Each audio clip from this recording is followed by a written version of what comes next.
अगर UPPSC RO 2024 को crack करना है तो जीएस कॉन्सेप्ट ही आपकी सबसे बड़ी ताकत है। जीएस के मुख्य हिस्से हैं इतिहास, भूगोल, भारतीय संविधान, अर्थव्यवस्था, विज्ञान और करंट अफेयर्स। इतिहास में हम ध्यान देंगे मॉडर्न इंडिया और फ्रीडम मूवमेंट पर। भूगोल में यूपी स्पेसिफिक जियोग्राफी को समझना बेहद महत्वपूर्ण है। संविधान में फंडामेंटल राइट्स और डीपीएसपी पर गहरी नजर रखना जरूरी है। अर्थशास्त्र में बजट योजनाएं और इन्फ्लेशन बेसिक्स पर ध्यान केंद्रित करना होगा। विज्ञान में most asked physics, bio basics को कवर करना बहुत जरूरी है। करंट अफेयर्स में यूपी और भारत की महत्वपूर्ण खबरें जानना आवश्यक है। कॉन्सेप्ट क्लियर तो सिलेक्शन श्योर। आज से शुरू करो, आरओ बनो, फॉलो करो, रोज मिलेगा नया जीएस कॉन्सेप्ट। अब समय है अपनी मेहनत को वास्तविकता में बदलने। सेनापति होता था युद्ध विभाग का प्रधान। युवराज जो होता था वो राजा का उत्तराधिकारी होता था। प्रदेष्टा क्या आता है? फौजदारी कंटक शोधन न्यायालय का न्यायाधीश होता था। नायक कौन होते थे? ये युद्ध में सेना का नेतृत्व करता था। कर्मांतिक कौन से होते थे? उद्योग धंधों का प्रधान निरीक्षक। ठीक है, ये शब्द ऐसे हैं, ये जो पद हैं कर्मांतिक, प्रतिष्ठा, नायक, इनको ध्यान रखना है। ये जो थे मौर्य काल में बहुत ज़्यादा प्रचलित पद थे। व्यवहारिक कौन थे? कि दीवानी न्यायालय का मुख्य न्यायाधीश होते थे। मंत्रिमंडल अध्यक्ष होता था, मंत्रिपरिषद का अध्यक्ष होता था। दंडपाल कौन होता था? कि सेना की सामग्री को एकत्रित करने वाला अधिकारी दंडपाल कहलाता था। ठीक है। अंतपाल कौन होता था? वो होता था सीमावर्ती दुर्गों का रक्षक। ठीक है। दुर्गपाल क्या होता था? देश के अंदर के दुर्गों का रक्षक होता था। नागरक कौन होता था? वो है नगर का प्रमुख अधिकारी। प्रशास्ता कौन था? कि राजकीय आदेशों को लिपिबद्ध कराने वाला एवं राजकीय कागजातों को सुरक्षित रखने वाला अधिकारी प्रशास्ता कहलाता था। ठीक है। दौबारिक या द्वारपाल होता था राजमहलों की देखरेख करने वाला एक प्रमुख अधिकारी। ठीक है। अंतर्वर्षिक राजा की अंगरक्षक सेना का प्रमुख अधिकारी, जो इस समय बॉडीगार्ड होते हैं उनका प्रमुख अधिकारी अंतर्वर्षिक कहलाता था। ठीक है। आटविक जो होता था वो है वन विभाग का प्रधान अधिकारी। ठीक है। मौर्यकालीन प्रमुख अधिकारी जो अध्यक्ष होते थे वो कौन कौन से थे? ये है पण्याध्यक्ष कौन था? वाणिज्य विभाग का अध्यक्ष। पौतवाध्यक्ष माप तौल का अध्यक्ष होता था। सुराध्यक्ष कौन होता था? आबकारी विभाग का अध्यक्ष। सूनाध्यक्ष भूचड़ खाने का अध्यक्ष कहलाता था। विविताध्यक्ष कौन था? चरागाहों का अध्यक्ष। अकराध्यक्ष कौन होता था? खान विभाग का अध्यक्ष। ठीक है। ये सारे पद ये जो हैं एग्जाम पॉइंट ऑफ व्यू से बहुत ही महत्वपूर्ण है। ठीक है। तो वीडियो अगर अच्छा लग रहा हो तो वीडियो को लाइक करें, चैनल को सब्सक्राइब करें और दोस्तों के साथ शेयर करें। ठीक है। विश्व के प्रमुख मरुस्थल कौन से हैं? ठीक है। प्रमुख मरुस्थल जो ज्योग्राफिक है उसके बारे में समझते हैं कि देश और क्षेत्र। ठीक है। और प्रमुख मरुस्थल ऐसे करके हम बताते हैं आपको। ठीक है। अरब प्रायद्वीप जो है रूब अल खाली नेफ्ट, ये जो है रूबल खाली और नेफ्ट जो है प्रमुख मरुस्थल हैं अरब में। ठीक है। पूर्वी ईरान में दस्ते लूट प्रमुख मरुस्थल है। दक्षिणी ईरान में दस्ते कबीर। ठीक है। नामीबिया अफ्रीका का नामीब नामक मरुस्थल है। ठीक है। ऑस्ट्रेलिया में ग्रेट सैंडी, सिम्पसन और गिब्सन नाम का मरुस्थल है। उत्तरी चिली का अटाकामा। ठीक है। कैलिफोर्निया अमेरिका का मोहावे। ठीक है। चीन का तकला मकान ये मरुस्थल है। ठीक है। एरिजोना एवं कैलिफोर्निया यानी यूएसए का जो है वो है सोनोरन। ठीक है। बोत्सवाना का जो है कालाहारी मरुस्थल है। मंगोलिया चीन का जो है गोबी मरुस्थल। तुर्कमेनिस्तान का है कुराकम मरुस्थल। अफ्रीका महाद्वीप का मरुस्थल है। अफ्रीका महाद्वीप में बहुत ज़्यादा मरुस्थल हैं, इनको याद करिएगा। कि सहारा मरुस्थल है, ये कहाँ है? अल्जीरिया, चाड, लीबिया, माली, मारिटानिया, नाइजर। ठीक है। सूडान, ट्यूनीसिया, मिस्र और मोरक्को, इन सब में जो है ये अफ्रीका महाद्वीप से एक ही मरुस्थल बनता है। कौन सा? सहारा। और ये इतने देशों को जोड़ता है। ठीक है। अब हम पढ़ते हैं इलेक्ट्रोमैग्नेटिक वेव्स। ठीक है। इलेक्ट्रोमैग्नेटिक वेव्स में क्या होता है, तरंग दैर्ध्य यानी वेवलेंथ होती है, ठीक है। रेडियो वेव्स होती हैं, माइक्रोवेव होता है, अवरक्त वेव्स यानी इंफ्रारेड वेव्स होती हैं, दृश्य तरंग यानी विजुअल वेव्स होती हैं, पराबैंगनी तरंग यानी अल्ट्रावायलेट वेव्स, और एक्सरे वेव्स और गामा रेज, ठीक है। इनके बारे में समझते हैं, ठीक है। विद्युत चुंबकीय तरंग यानी इलेक्ट्रोमैग्नेटिक वेव्स, ठीक है। अब ऊर्जा आवृत्ति के घटते क्रम में कौन सबसे पहले आती है, गामा किरण, ठीक है। फिर आती है एक्सरे, फिर उसके बाद में आती है जो जिससे जैसे मतलब सबसे ज़्यादा एनर्जेटिक जो होती है वो होती है गामा रेज, फिर उसके बाद में एक्सरे, फिर उसके बाद में अल्ट्रावायलेट, फिर उसके बाद में विजुअल वेव यानी दृश्य तरंग, फिर उसके बाद अवरक्त तिरंग यानी इंफ्रारेड, फिर होती है माइक्रोवेव, फिर उसके बाद में रेडियो वेव, ठीक है। तो सबसे ज़्यादा पावरफुल होती है वो होती है गामा रेज, और सबसे कम पावरफुल होती है वो होती है रेडियो वेव्स, ठीक है। अब हम विटामिन से संबंधित पढ़ते हैं। विटामिन कौन सी विटामिन से कौन सा रोग होता है उसके संबंधित पढ़ते हैं, ठीक है। तो विटामिन ए यानी जिसको वैज्ञानिक नाम है रेटिनॉल, ठीक है, इससे संबंधित रोग होता है कौन सा, रतौंधी और जीरोथैल्मिया, ठीक है, जीरोथैल्मिया, ये विटामिन ए की कमी से होता है, ठीक है। विटामिन बी वन से इसका जो वैज्ञानिक नाम है वो है थायमिन, और इससे होता है बेरी। विटामिन बी टू से इसका जो साइंटिफिक नेम है यानी वैज्ञानिक नेम है वो है राइबोफ्लेविन से एरिबोफ्लेविनोसिस, है ना, ओष्ठ विदरण और किलोसिस नामक के रोग होते हैं। विटामिन बी थ्री इसको वैज्ञानिक नेम है नियासिन, और इससे पेलाग्रा नामक रोग होता है। विटामिन बी 5 इसका वैज्ञानिक नेम है पेंटोथेनिक एसिड, और इससे पेरेस्टेसिया नामक रोग होता है। विटामिन बी 6 इसका वैज्ञानिक नेम है पायरोडॉक्सिन, और इससे रोग होता है एनीमिया। विटामिन बी 7 इसका वैज्ञानिक नेम है बायोटीन, और इससे रोग होता है त्वचा शोथ या आंत्रशोथ, ठीक है। विटामिन बी 9 इसका जो साइंटिफिक नेम है फॉलिक एसिड, और इससे रिलेटेड जो रोग होता है वो होता है मेगालोब्लास्टिक एनीमिया, ठीक है। और विटामिन बी 12 इसका साइंटिफिक नेम है साइनोकोबालामिन, ठीक है। इससे जो रोग होता है, संबंधित रोग होता है वो होता है मेगालोब्लास्टिक एनीमिया, ठीक है। अब विटामिन सी का साइंटिफिक नेम है स्कारबिक एसिड, और इससे रिलेटेड होता है कौन सा रोग है, स्कर्बी और मसूड़ों की सूजन, ठीक है। विटामिन डी का साइंटिफिक नेम है कैल्सीफेरोल, और इससे संबंधित रोग होता है रिकेट्स और ऑस्टियोमलेशिया, ठीक है। विटामिन ई का जो साइंटिफिक नेम है वो है टोकोफेराल, और इससे जो संबंधित रोग होता है, इससे अगर विटामिन ई की कमी है तो आपको कम प्रजनन क्षमता होगी, ठीक है। विटामिन के का जो साइंटिफिक नेम है वो है फाइलोक्विनोन, ठीक है, फाइलोक्विनोन, और इससे रिलेटेड जो रोग होता है वो होता है रक्त का थक्का ना जमना, यानी जो ब्लड होता है उसमें थक्के नहीं जमते हैं। अगर आपका कट गया तो ब्लड बहना जो है जल्दी रुकता नहीं है, ठीक है।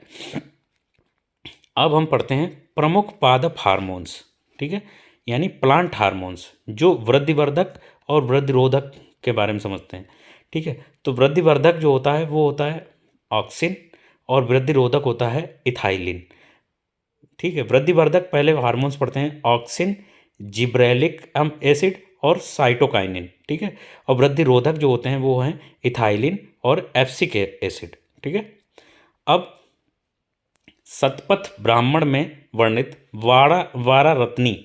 वारा रत्नी जो मतलब हम नवरत्न पढ़े हैं, अब हम लोगों को हम बताते हैं आपको 12 रत्नी जो शतपथ ब्राह्मण में वर्णित हैं, ठीक है। अब पुरोहित किसको कहते थे, राजा का प्रमुख परामर्श दाता जो होता था वो कहलाता था पुरोहित। सेनानी जो होता था वो सेना का प्रमुख होता है। ग्रामीण मतलब ग्राम का मुखिया। महिषी मतलब राजा की पत्नी जो पटरानी होती है वो। बावाता यानी राजा की प्रिय रानी। और परिवृत्ति यानी उपेक्षित रानी। सूत यानी रथ सेना का नायक। संग्रहीता यानी कोषाध्यक्ष। भागदूद यानी कर एकत्र करने वाला अधिकारी, अक्षावाप यानी लेखाधिकारी, पालागल यानी विदूषक, छता छता यानी प्रतिहारी या दौबारिक। ठीक है। अब पर्यावरण संबंधी महत्वपूर्ण फैक्ट्स जो होते हैं, एक्ट जो होते थे, वो कौन कौन से हुए हैं पहले से, ठीक है, उनके बारे में समझते हैं। वन्य जीव संरक्षण अधिनियम यानी डब्ल्यूपीए आया है, एक्ट जो है वो हुआ है 1972 में। जल प्रदूषण की रोकथाम और नियंत्रण का अधिनियम जो है वो 1974 में लागू हुआ। ठीक है। वन संरक्षण अधिनियम जो है वो 1980 में आया। वायु प्रदूषण की रोकथाम और नियंत्रण अधिनियम जो आया है वो आया है 1981 में। पर्यावरण संरक्षण अधिनियम जो आया है वो आया 1986 में। ऊर्जा संरक्षण अधिनियम वो आया 2001 में। जैविक विविधता अधिनियम आया है वो आया है 2002 में। ठीक है। अब वन्य जीव संरक्षण अधिनियम जो डब्ल्यूपीए है के तहत बने वैधानिक निकाय कौन से हैं? ठीक है। जो वन्य जीव संरक्षण डब्ल्यूपीए के तहत जो बने वैधानिक निकाय हैं उनके बारे में समझते हैं। तो राष्ट्रीय वन्य जीव बोर्ड जो 2003 में बना, इसमें क्या है कि प्रधानमंत्री इसके जो है पदेन अध्यक्ष होते हैं। ठीक है। पर्यावरण, वन, जलवायु और परिवर्तन मंत्री बोर्ड के उपाध्यक्ष होते हैं। ठीक है। केंद्रीय चिड़ियाघर प्राधिकरण बना है, वो बना है 1992 में। वन्य जीव अपराध नियंत्रण ब्यूरो वो बना है 2007 में। इसके तहत वन्य जीव अपराध नियंत्रण ब्यूरो के तहत जो काला हिरण का जो एक्सीडेंटल हुआ था, जो सलमान खान के ऊपर लगाया था, उन्हें जेल भी हुई थी। ठीक है। इसी के तहत हुआ था, वन्य जीव अपराध नियंत्रण ब्यूरो ने करा था उनके ऊपर केस। ठीक है। राष्ट्रीय बाघ संरक्षण प्राधिकरण, बाघ जो है हमारा राष्ट्रीय पशु है, ठीक है, उसका संरक्षण प्राधिकरण बना है, वो बना है 2005 में। केंद्रीय पर्यावरण मंत्री एनटीसीए का अध्यक्ष होता है। ठीक है। केंद्रीय सरकार एनटीसीए की सिफारिशों पर किसी क्षेत्र को बाघ अभयारण्य घोषित करती है। ठीक है। अब क्या है कि जल प्रदूषण की रोकथाम और नियंत्रण का अधिनियम जो 1974 के तहत स्थापित निकाय, ठीक है, इसमें क्या करा था, केंद्र प्रदूषण नियंत्रण बोर्ड यानी सीपीसीबी बनाया गया था, वो बनाया था 1974 में। ठीक है। अब पर्यावरण संरक्षण अधिनियम जो है 1986 के तहत स्थापित निकाय कौन कौन से हैं? जेनेटिक इंजीनियरिंग मूल्यांकन समिति, ठीक है, केंद्रीय भूजल यानी CGWB का जो है वो किया गया था, स्थापित किया गया था। ठीक है। वो क्या था कि 1970 में स्थापित किया गया। पर्यावरण संवेदनशील क्षेत्र ESZ की घोषणा करी गई थी। ठीक है। इसके तहत पर्यावरण संरक्षण अधिनियम के तहत 1986 में। ठीक है। अब क्या है कि ऊर्जा संरक्षण अधिनियम 2001 के तहत स्थापित निकाय कौन सा था? ऊर्जा दक्षता ब्यूरो यानी BEE जो 2002 में स्थापित किया गया था। ठीक है। जैविक विविधता अधिनियम के तहत क्या था कि राष्ट्रीय जैव विविधता प्राधिकरण NBA की स्थापना करी गई थी 2003 में, जिसका मुख्यालय जो है वो है चेन्नई में। ठीक है। नेशनल ग्रीन ट्रिब्यूनल, ठीक है, नेशनल ग्रीन ट्रिब्यूनल क्या है? NGT जो है इसकी स्थापना 2010 में राष्ट्रीय हरित न्यायाधिकरण अधिनियम के तहत की गई। यह एक वैधानिक निकाय है।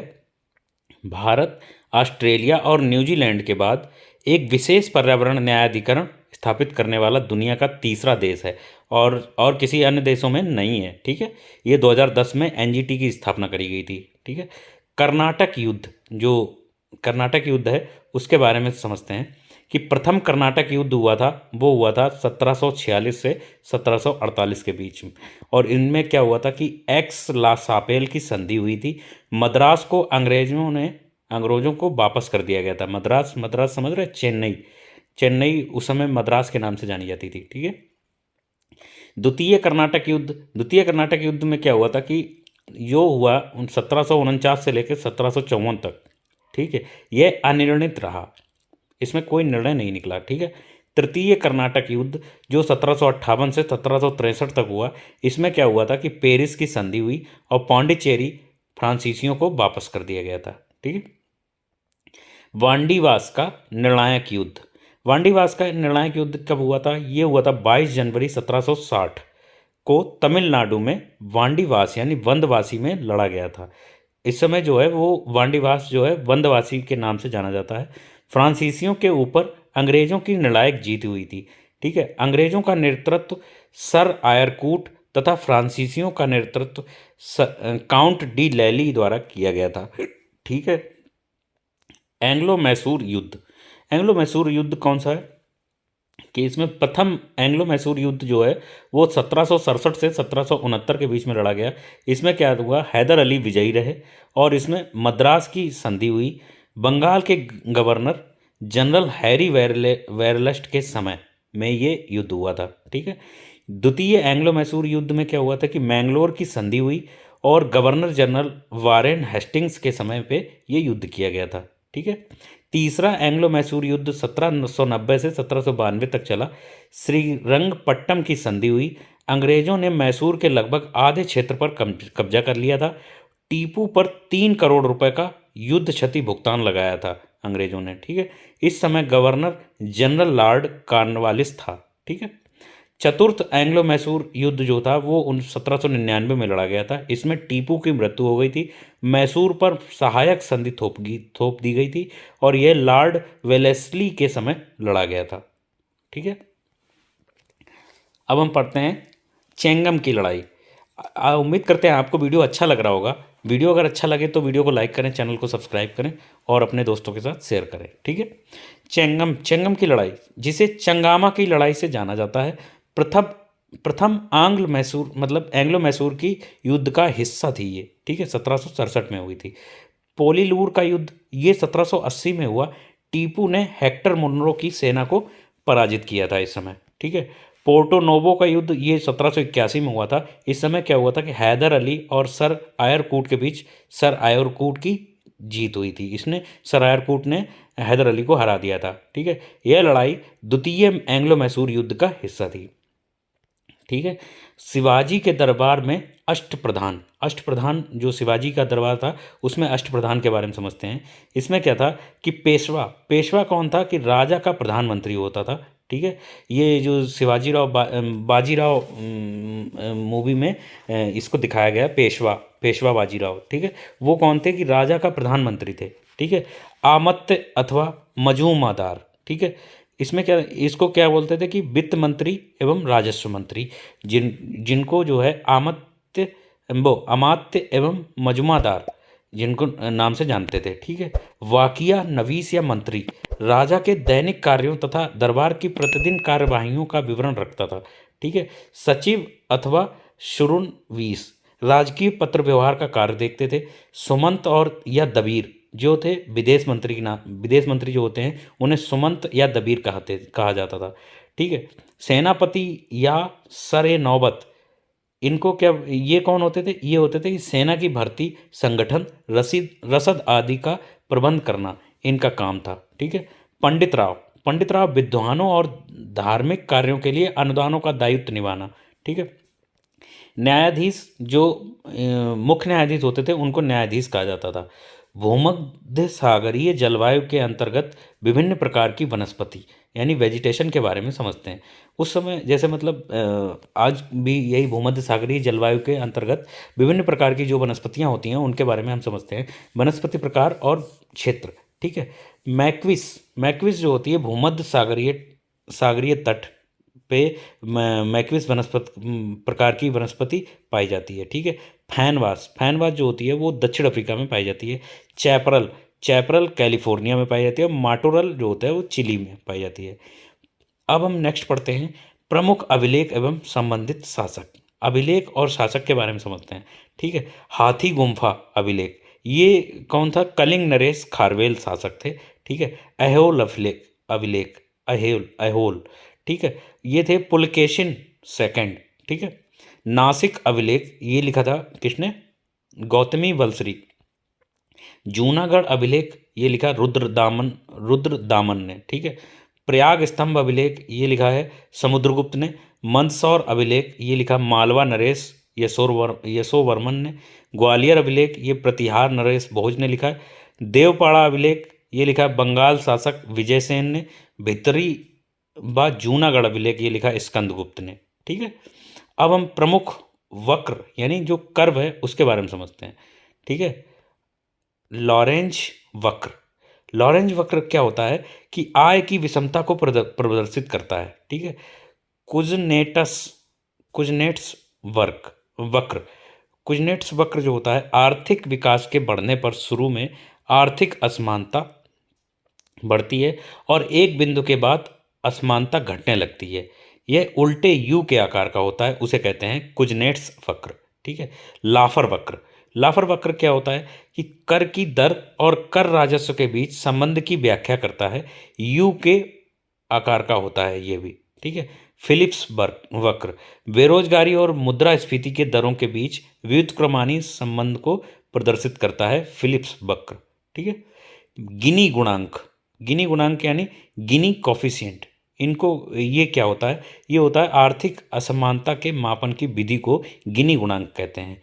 गिनी गुणांक का अधिकतम मूल्य 1 तथा न्यूनतम मूल्य 0 होता है, जहां 0 का अर्थ पूर्ण समानता से है और 1 का अर्थ पूर्ण असमानता से है।